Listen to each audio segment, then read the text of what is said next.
welcome to The Update. I'm Michelle Stevenson.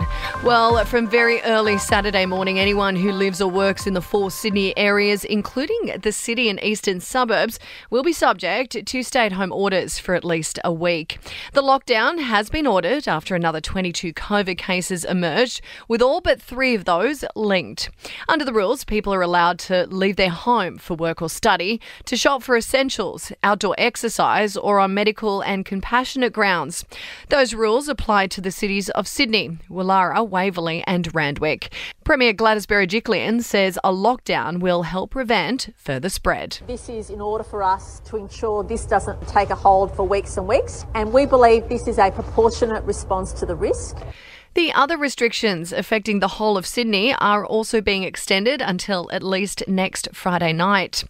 Queensland Health has responded, requesting anyone who has been to those LGAs since the 11th of June to follow the same lockdown rules.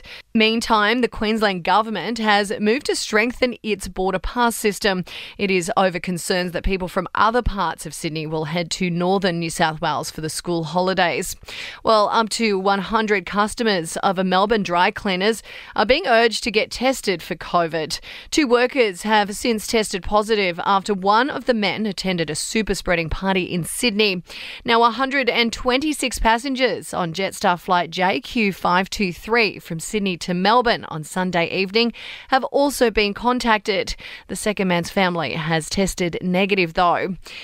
The federal government is prepared to bankroll 3 new quarantine facilities in Queensland, WA and Victoria, as long as the states run them. Aussie officials are trying to figure out if any citizens have been caught up in that deadly apartment block collapse in Florida. Almost 100 people are still unaccounted for, with at least 1 person confirmed dead. And shoppers are being told $1 avocados could be here for a while, thanks to a glut of the fruit. Taking a look at your sport, and the Blues are back in enemy territory as they look to clinch the Origin series with a win in Game 2. And Victoria's most recent lockdown has cost the AFL $15 million in just 3 weeks. In entertainment news, and Britney Spears has apologised to fans on Instagram for pretending her life was perfect when she was actually struggling. The post, following hot on the heels of her shocking testimony at court demanding an end to her conservatorship. And Olivia Rodrigo says she's a lot happier since writing her first album, the 18-year-old admitting she's in a better frame of mind and even more confident. And that is the latest from the Nova Podcast News team. We will see you tomorrow morning, though, for another episode of The Update.